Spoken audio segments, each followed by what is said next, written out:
being an intelligence professional first and a cybersecurity professional second. Hello, and welcome to Episode 9, Season 1 of your Cyber Threat Intelligence podcast. Whether you're a seasoned CTI expert, a cybersecurity professional, or simply curious about the digital battlefield, our expert guests and host will break down complex topics into actionable insights. On this episode of Season 1, our host Pedro Kertzman will chat with Scher, who is a CTI Associate Director but is also a trained CTI analyst with expertise in nation-state threat actors and cybercriminal groups. Scott spent many years combining his education in international security policy, threat intelligence analysis, and cybersecurity with his recent professional experience in local government and in a private intelligence vendor specializing in the underground cyber research and the financial sector. Over to you, Pedro.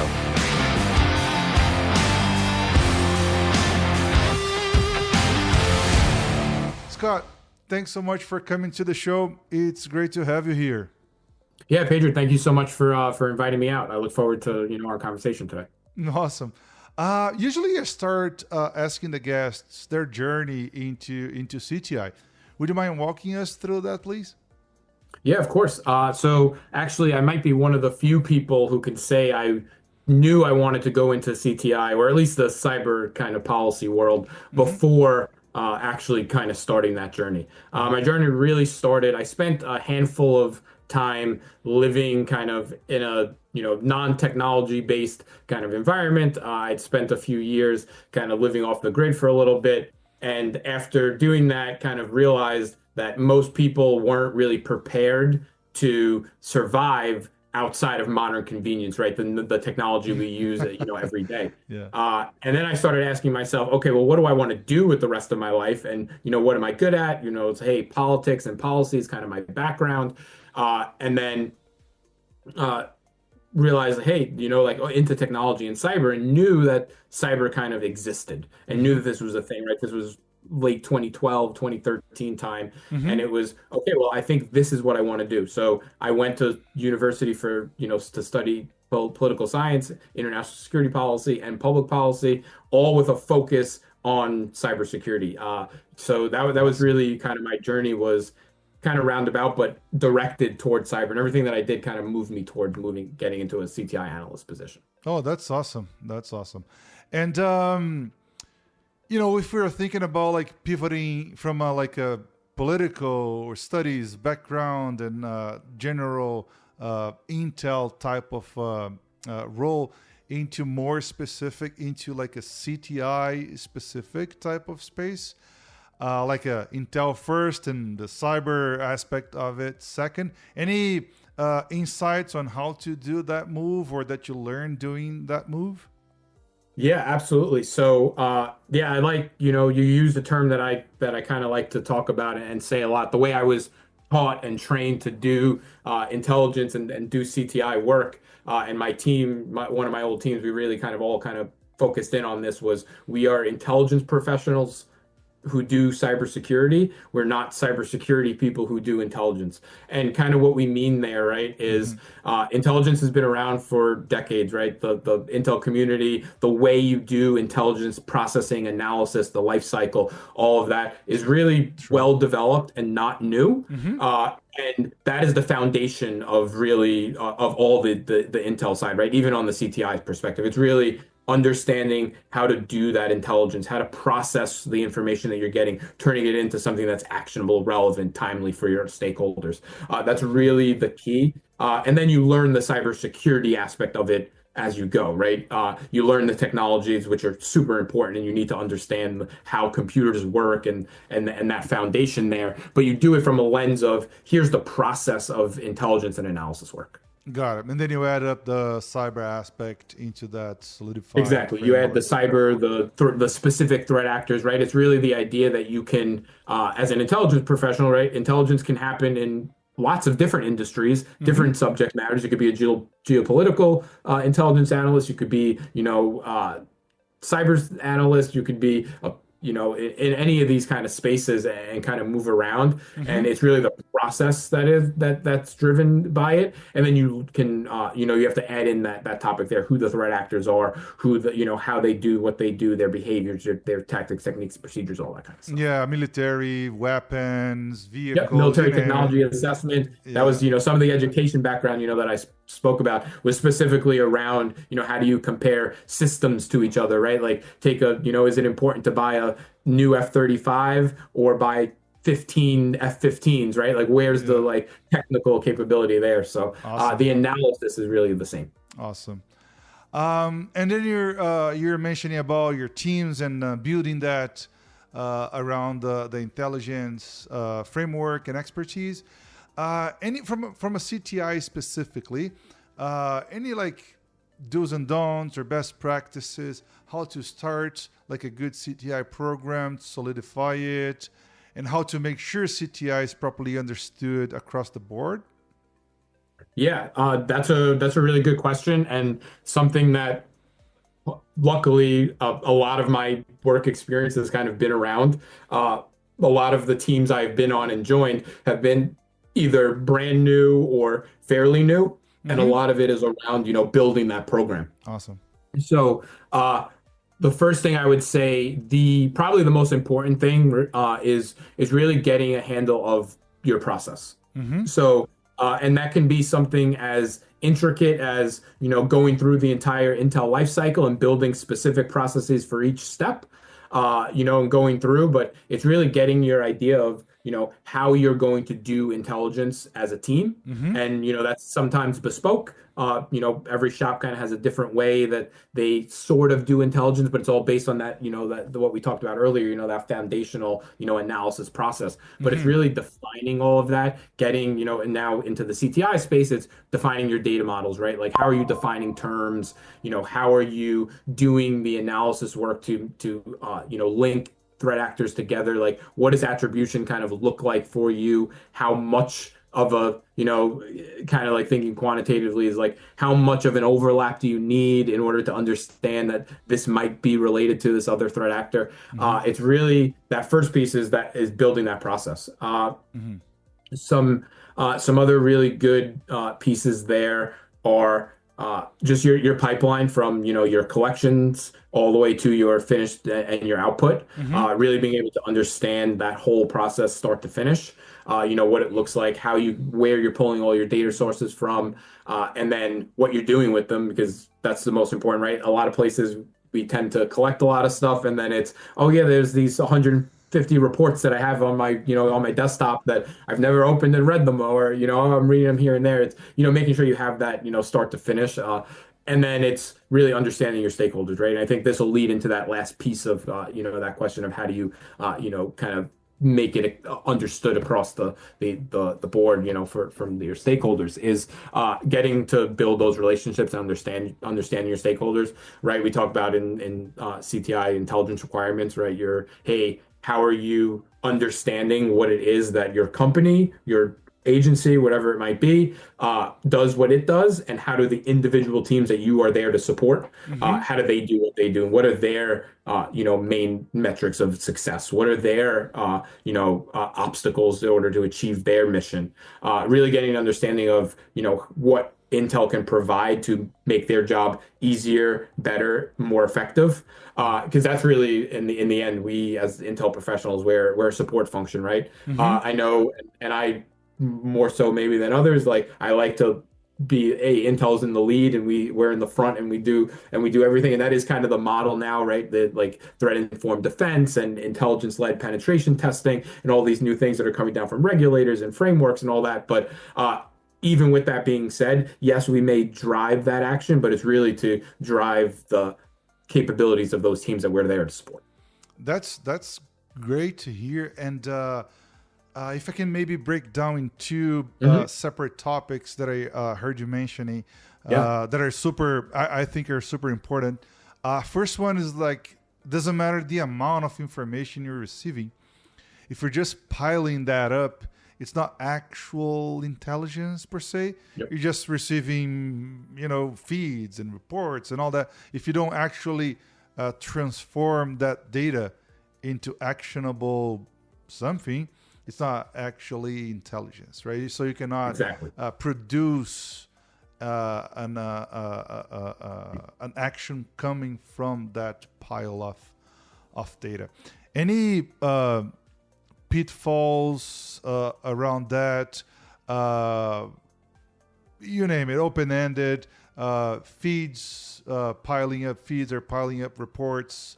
Any pitfalls on those aspects, or any other consumable source of information that maybe avoid this or focus on that type of Yeah. approach?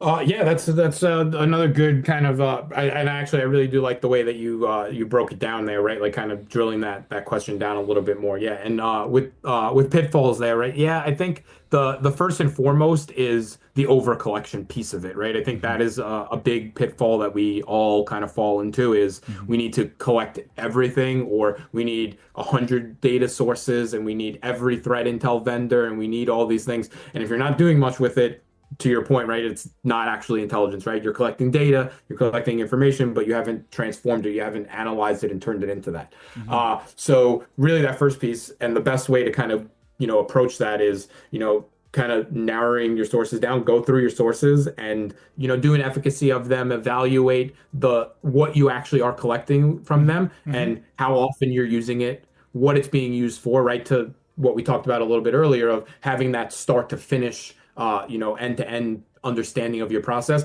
If you're tagging your reports with their sources, you can go in and see, hey, Perfect. how often do I use this source? Maybe I don't need it anymore. Maybe it's it only gives me a little bit of data that's actionable every once in a while, but the actions are really, high value. Those are all kind of things to think about. What I would also say is when looking at that is, I always kind of move towards a little bit more on the quantity over quality piece of it is, even if you only have a handful of sources, you can if they're all providing actionable data that you can then turn into intelligence or at least turn into something that is usable for your stakeholder, then they're of value, and you may not need more. Obviously the more mature you become, the more data you can be able to consume, but until you get to that point, it's always better, I think, to start slower than it is to start too and move too fast.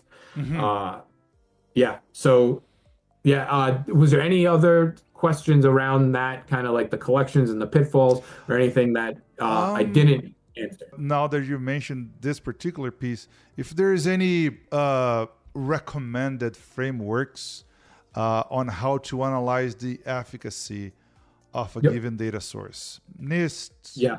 any other publications around that you would recommend to the people listening that want to kind of fine tune their collection of data and trim it down to the most useful ones? Any recommended frameworks or standards to put as a filter through their Yep. collection of data? Yeah, that's really another really good kind of drill down on the topic for the audience. So what I would say is the first piece on just the value of the intelligence and how much it's being used in action. That's really something you probably want to build internal, Mm-hmm. right? Because action is relative, right? Like, Mm-hmm. or like value is kind of relative to your organization. So, an IOC feed could be valuable, even though like we always say IOCs aren't, always valuable. They have a value. They're just not maybe as valuable as some other things. Mm-hmm. And if you're feeding your defense teams with good actionable indicators of compromise, that is a valuable piece of intelligence that you're providing, right? So Agreed. it's not always good, bad there. So one piece, make it internal, but turn the advice I would say is again mapping it to actionability and relevance and that seed. Got The it. other thing in terms of actual frameworks, not so much for the value of the source,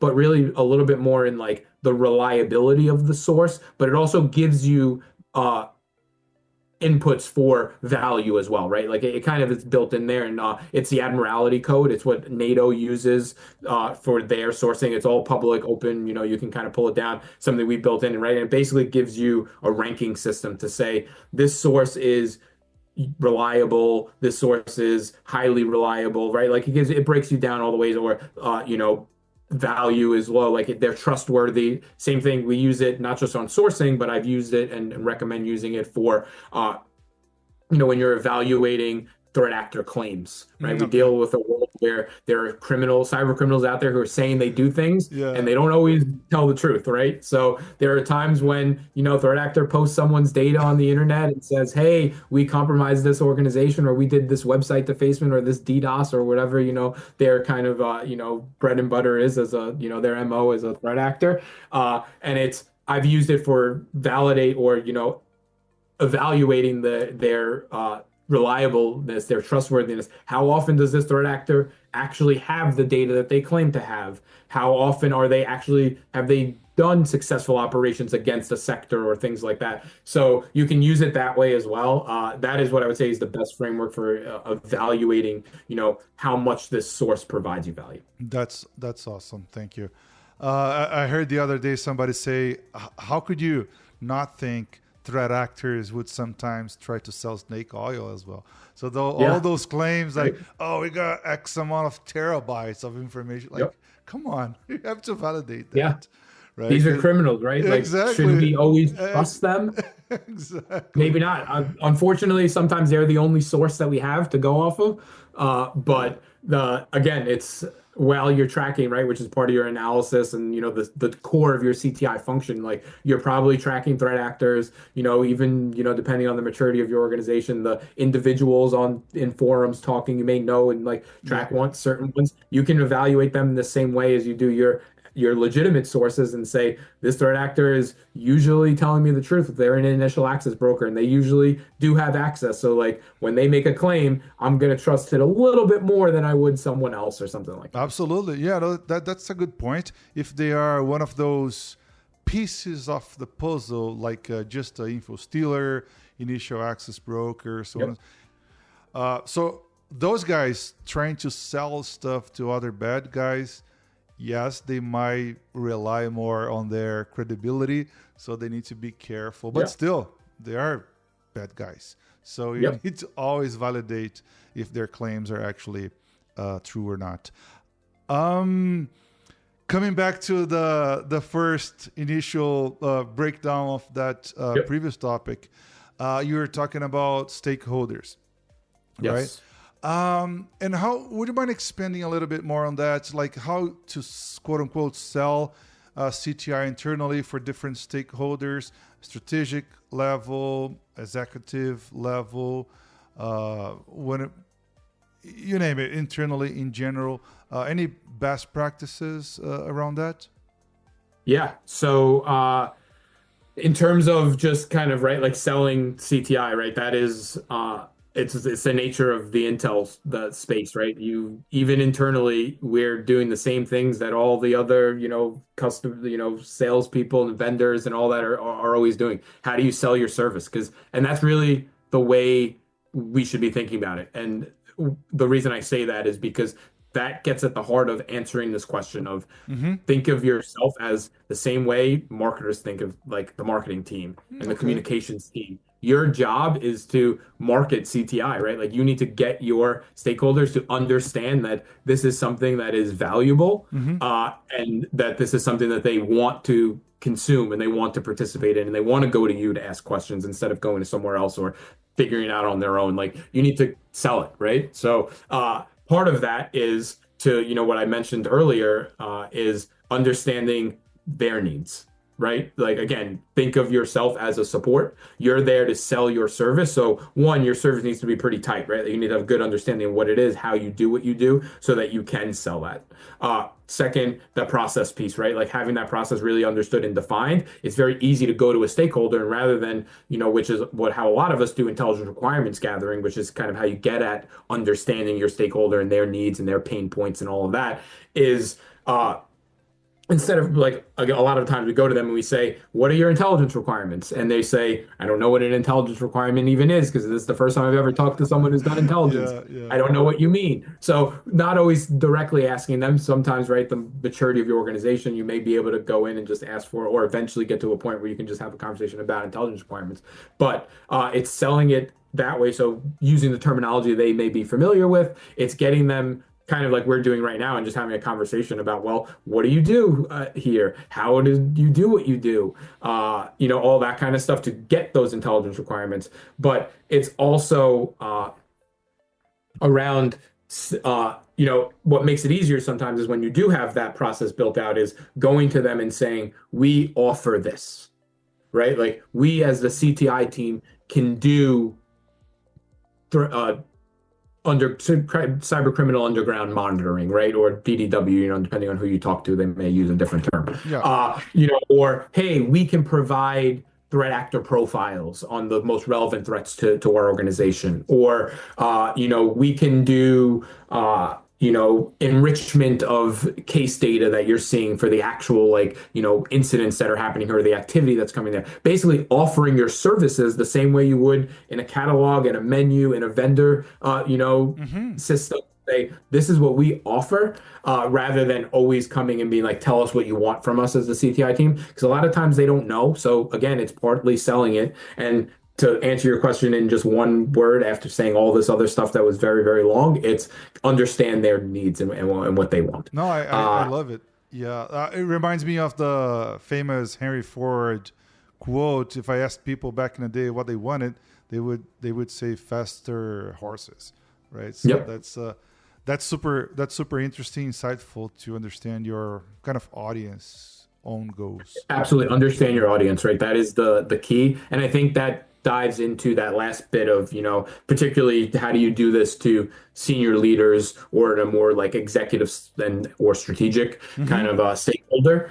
It's really what I would say is, and sometimes some people may think of it this way, sometimes it kind of gets lumped together, but when it comes to like intelligence work and CTI is there's your tactical, your operational, and your strategic, which is kind of what we're going to focus in on. But there's also a piece that could be kind of sub-strategic, which is executive.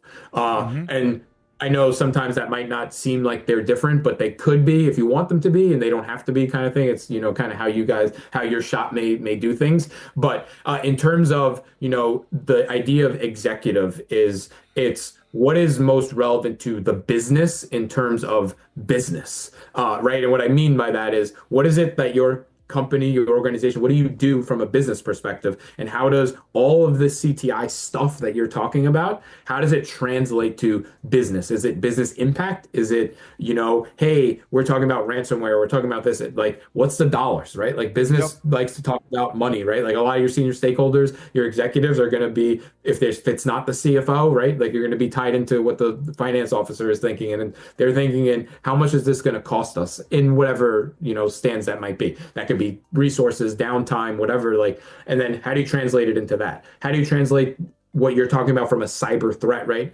Threat actor is, likely to target our organization because of blah, blah, blah, blah. Like, what is it, like, how does that translate to business risk, right? Like one of the key stakeholders is your risk team. And it's understanding like, what's what's risk for the organization? How do you translate threat into the business side of your organization? And I think that's really what it comes down to. Perfect. No, that's super insightful. Thank you. To maybe follow up on that, you're mentioning risk, right? Yep. And that's I would say with risk, combining risk with dollar value, sometimes it's quote unquote easier to communicate with higher levels of the organization. How you explain the differences between threat and risk, how you start migrating maybe from threat to risk or tying those things together when you're going to explain it, when you're going to explain this to the stakeholders. Yeah, so that's a really good one that we should definitely talk about. So I think, and first thing I'll say is, right, threat doesn't actually equal risk or doesn't always equal risk. They're not always the same. They can be, but I think they sometimes get, misused or, become synonymous for each other, and they're not always. Threat is a key element of understanding risk, but it's only one piece of that, right? It's not the same. And in terms of that, right, like that kind of what that really means is, something could be a high threat, but it might be a low risk, right? Like threat is really the idea that and I'll break the formula down just because it's the easiest way to kind of talk about it, right? Is Yeah. threat like, right, or at least the way I kind of look at threat, and this may be different for everybody, but right, threat is in a combination of right the intent, so it's understanding the threat actor, it's their intent, their motivations, like why they're doing what they're doing, what is it that they're trying to do, Mm-hmm. their capability to do said thing, Mm-hmm. and then their opportunity to do it, right? Like those are really like the three, like the intent, capability, opportunity. And that kind of breaks down to any number of things, right? You have the motivation of what they're trying to do, whether they're financially motivated, espionage, whatever it might be. Mm-hmm. Their other component of intent is would they do what they try to do against us as an organization, right? Like if they're an espionage actor who's going after, grants and research, maybe if you're a finance organization, you don't act like they're not likely to want to target you specifically because Yeah. you don't have the thing that they want. So they may be capable and they may have an opportunity, but they don't have the intent to go after you. So, Mm-hmm. that's how you kind of do the threat. The risk piece is really, okay, let's say they have intent, capability, and opportunity, some, measure of that, and now you've come up with a threat assessment. Mm-hmm. And now it's, well, what is the negative consequence of this thing happening if it happens? Okay. So and that's really where you get into the risk, right? It's not the traditional is just the impact, right? Like that's kind of how you talk about risk. But what I would also say is impact and likelihood, which is very much the major components of risk. Mm-hmm. I tend to play a lot into threat as well. I Okay. use those for my assessments also. With like you need to have some understanding of that to say that something is, with whatever confidence you have in the data, that is the level of threat that it is. So it's not exclusive to risk, but the thing that I think is exclusive to risk is, how does this what's the negativity from, or like, the consequence here for us, right? If threat actor has intent, capability, opportunity to do something and they do it, what is the actual like outcome of that? Is it reputational harm? Is it financial harm? Is it our business is down and we go out of business forever? Is it, lives lost in certain situations, right? Oh Like yeah. depending on the industry, depending on, the threat actors and where this is, if it's, a kinetic space, if it's a hospital, things like that. Working in government for a while, right? Like this was like, you're taking care of like the energy, or the water for a company and things like that.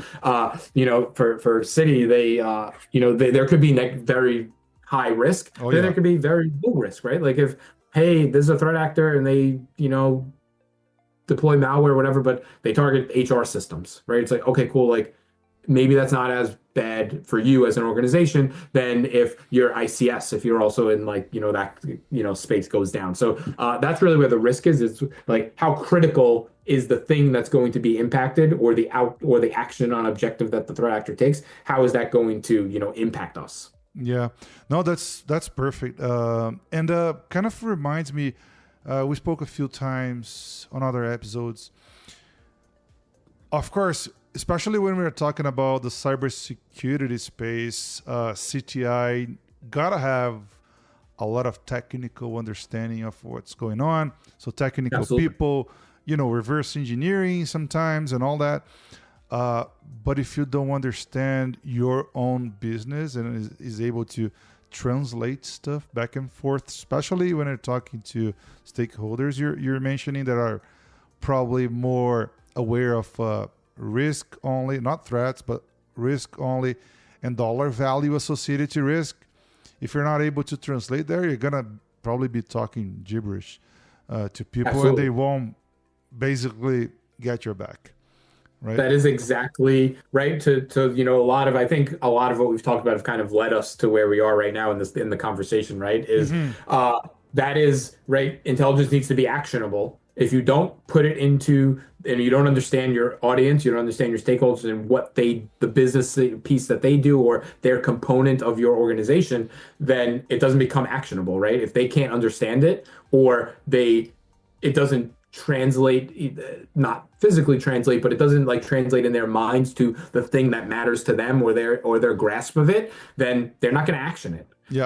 Or they're not going to know how to action it, right? Like there's any number of things where it's not, you never want to attribute malice to a mistake, like, but there's always that piece of it of it can't, and then it's not intelligence anymore, right? If it's not actionable, like even if you write this amazing threat intel report and it hits every mark of what CTI should do, every single component, everything in there, and then you give it to the person as a senior leader or, right, we're talking executives and strategic, and you give it to someone who needs to make a security deployment decision on like should we buy a tool, should we not, or whatever, and they don't understand all the stuff that's in there, then it doesn't really matter, right? Like it's cool you wrote this awesome intel report and other intel analysts are going to read it and be like, this is great, and then the person making a decision is like, yeah, I didn't understand that this, oh, you meant this meant that if we don't deploy this technology that we're going to lose $1 million, like, oh, I get that. Yeah, Right? exactly. Like it's So really next, making them understand.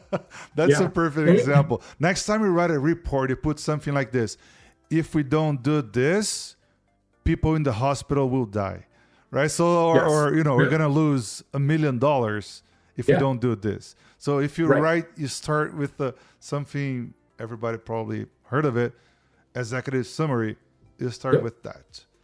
That's Yeah, the always, risk. right? Like for Intel writing, where the bottom line up front, right? Like put the most important piece of information in the very first sentence of every single paragraph that you write, right? Not to, people usually think of it, oh, executive summary, you put all the important information in the top and then you talk all the rest. And that is absolutely the structure and truth. But you should be, especially as Intel analysts, right? Like we're writing, you should be writing every paragraph as a bluff, right? The first sentence of everything you write should be the most important thing they need to know. So if they don't read any of the rest of the 6 or 7 sentences in your paragraph, they know the thing they need to know, right? Hey, this is going to cost X amount of dollars, or this threat actor is going to cause this impact, or whatever it might be. Yeah, and I agree that you can never control their decision after they're Right. reading a report, but at least they saw that, right? Yep. That's the quote unquote main goal. Make sure Yes. they know it, right? That's Yep. the risk. They- If we don't do this, the likelihood of having this risk coming to fruition is this or that, or that's the consequences that we could face if that happened, kind of thing. No, that's perfect. So you're mentioning about understanding your stakeholders' goals, their metrics, their own metrics. Do you think it would be valuable for other CTI leaders to actually go in and kind of, quote unquote, interview their peers or the other stakeholders to better understand what are their motivators or triggers, metrics, so on and so forth?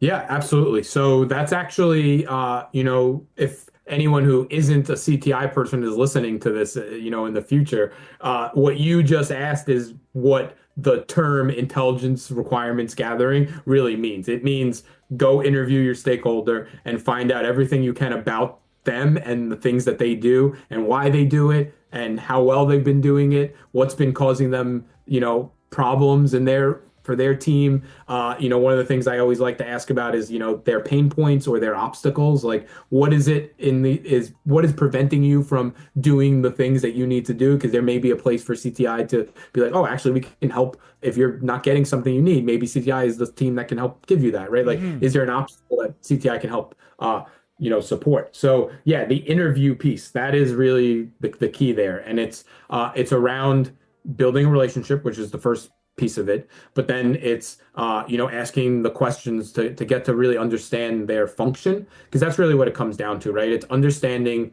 what your stakeholder does, and then it's also trying to understand how they do it, and then it's understanding what causes them to do it, right? Their triggers, their inputs, whatever it might be, because then from the CTI perspective, you want to tailor the way you support them into that, right? You want to say, okay, your function is, if you're a SOC, it's, first line defense of the organization.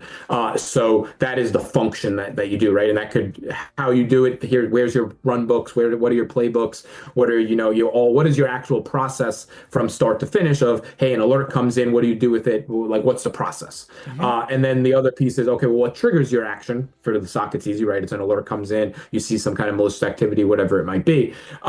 So then from CTI, we understand that. We can then go in and say, okay, we wouldn't necessarily necessarily be a trigger or an input because we're not going to give you alerts and things like that. But maybe we can come in somewhere in your process, right? Like this is where CTI should be, and this is where our intelligence should go. And depending on what that process is and where it is, we would tailor, and that would dictate the format that we give you intelligence or the type of intelligence that we give you, right? The SOC, it's going to be more tactical, but is it tactical in a report? Maybe not, right? That's not probably not super useful for a SOC analyst trying to determine if the activity they're seeing from an alert is bad or not, is to go and now be, okay, let me read this report, right? Even if it's a short report, it's like, I don't have time to do that. Yeah. Maybe it's, here's a detection rule, or here's TTPs that are associated with the types of alerting that you're getting, right? Like and I use the SOC just because they're an easy example. There's Yeah. an easy support from CTI to their team.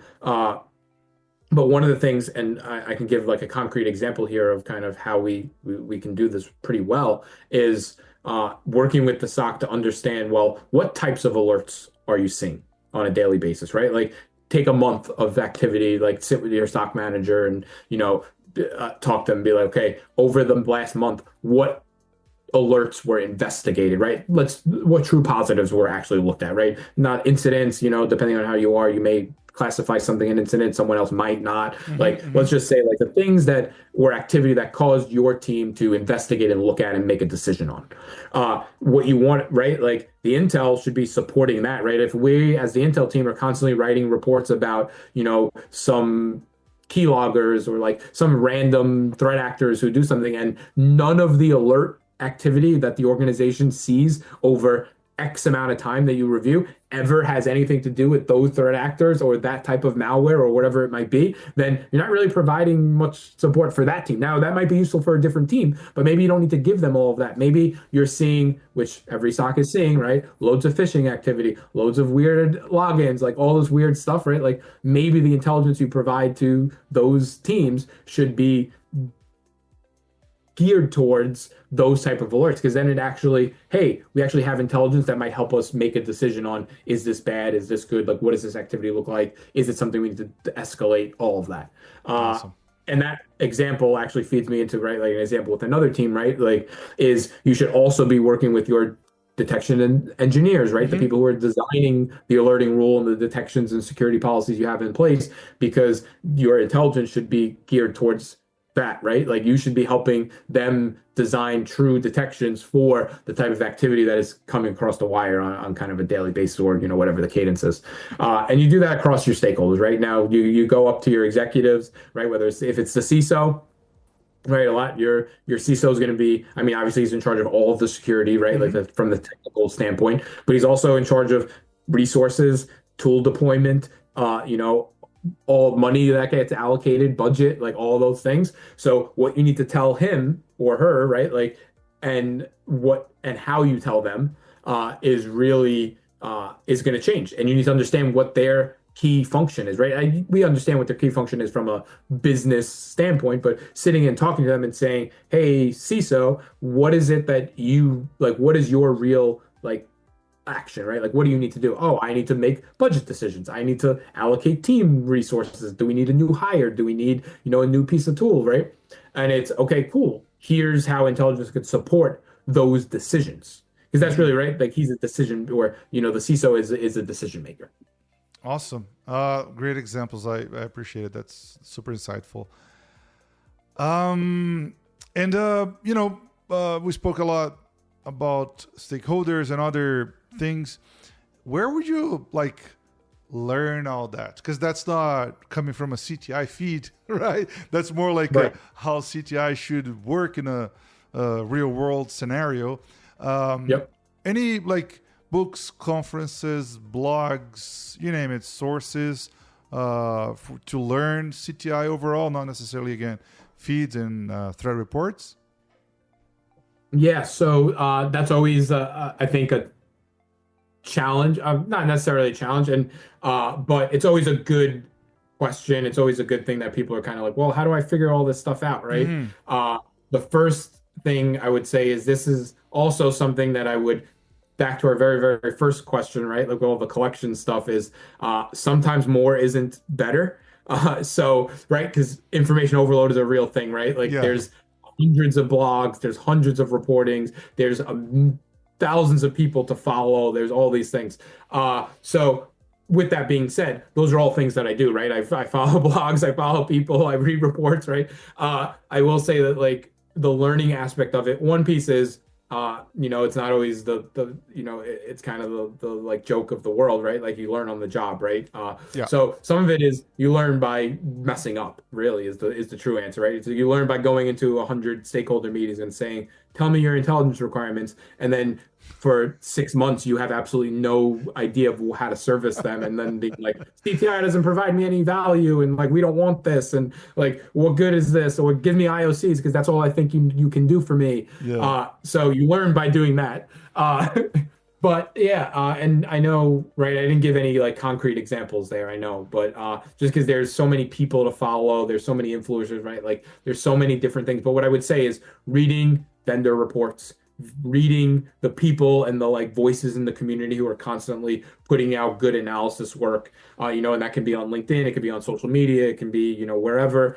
So like there's a lot of resources there, and it's not always the most popular and like the biggest thing. There's a lot of obscure things out there. There's constantly on a daily basis, I'm on LinkedIn and someone's like, oh, here's this thing about like a CTI process. And I sit and I read it, right? Because I may not know it. I may even when it's the things I know all the time, right? Talking about intelligence requirements, like all that stuff, it's like it's still super valuable because there's always a different perspective. I think that's a key thing in CTI or in intelligence in general, across cyber, across all these things, is diversity of thought, right? So there is a lot of different people who have come at this from a lot of different ways, and they see the exact same thing in a lot of different ways than you do, right? So even when they talk about the exact, like, let's talk about the Intel life cycle, right?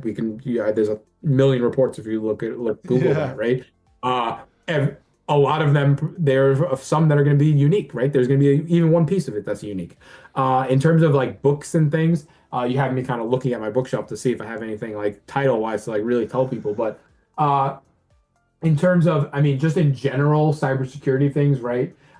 Reading structured analytic techniques to like learn how to do analysis work, that is always super important.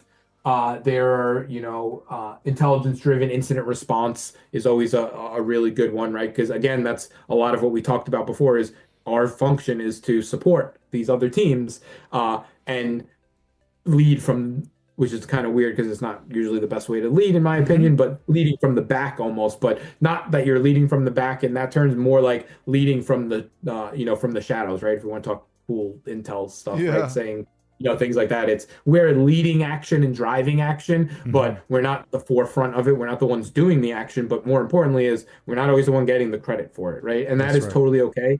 I mean, we should get credit and Intel needs to get credit that we drove action, but we're not telling people to do stuff, right? We're not saying you have to do this. It's really, this is what you already do. This is how we can support and make that better. And here's, a more threat-centric approach. Which is actually another book, Threat-Centric Approach. And there's another, intelligence analysis. There's a bunch of different, there's a lot of resources out there.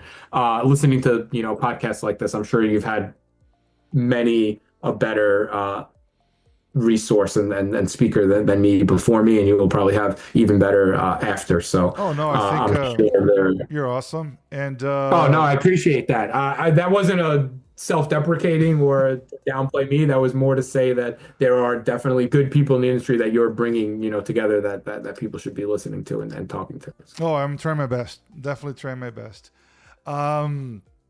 Yeah, no, it's I appreciate it. Super insightful, and also those sources. It's interesting. I heard the other day, one of our episodes, we were joking a little bit about if it's printed, it's probably outdated on the CTI world.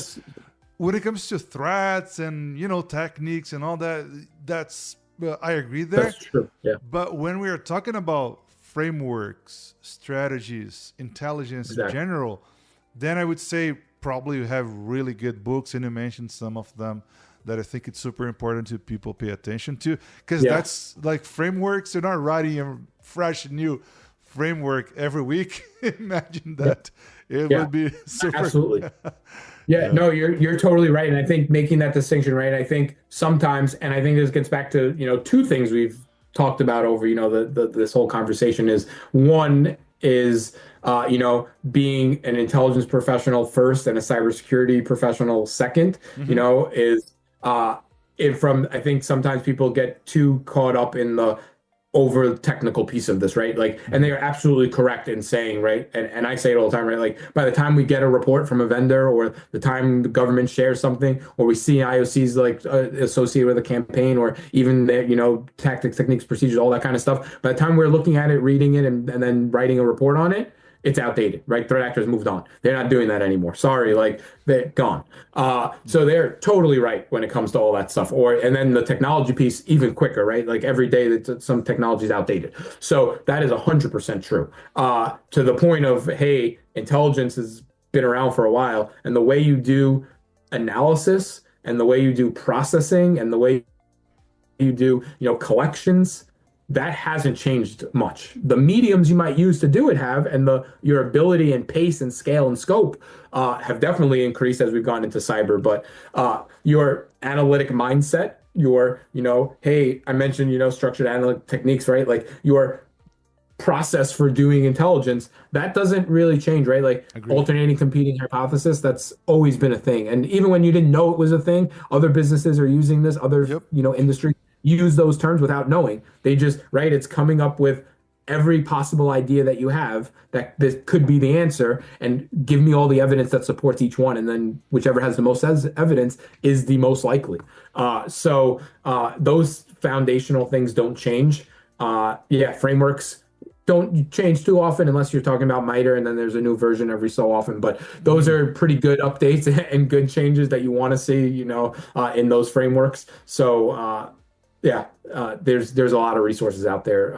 I would say definitely pay attention to the written resources, even the old stuff that come out of the intelligence community from 30, 40, 50 years ago. The process is still important. Yeah, I could not agree more. I would say some of them probably evolved a little bit. They've evolved, and they've gotten changing, like upside down kind of thing, or drastic, probably not. Exactly. I agree with you. Yeah. The methodologies to do intelligence are probably more modernized or digitalized. Exactly. But the process is fairly similar. And for the most part, those frameworks, even the old ones, they don't, at least in the intelligence world, or in the way that, like for CTI, they don't become obsolete. Mm-hmm. You build on top of, right? So like we had Great point. So we had the Lockheed Martin kill chain, right? That was the standard framework, process for evaluating incidents and threats from that for a long time. And then MITRE came out. That didn't mean that Lockheed Martin kill chain wasn't still useful, right? Like you should still be using the steps across the kill chain to understand when and where your threat actor does something across their attack life cycle. But now you've built on top of that methodology and say, well, now let's understand the way they do the attack in each one of these steps and stages and so forth. That's a great example. Scott, thank you so much for coming to the show. I really appreciate the super insightful conversation, and I hope I'll see you around. Thank you. Yeah, no, Pedro, thank you so much again for having me, and being willing to listen to me and prod me to ramble on and then talk about CTI, which is something I do enjoy doing. So yeah, no, I love that. Thanks a lot. See you around. Thank you. And that's a wrap. Thanks for tuning in. If you found this episode valuable, don't forget to subscribe, share, and leave a review. Got thoughts or questions? Connect with us on our LinkedIn group, Cyber Threat Intelligence Podcast. We'd love to hear from you. If you know anyone with CTI expertise that would like to be interviewed in the show, just let us know. Until next time, stay sharp and stay secure.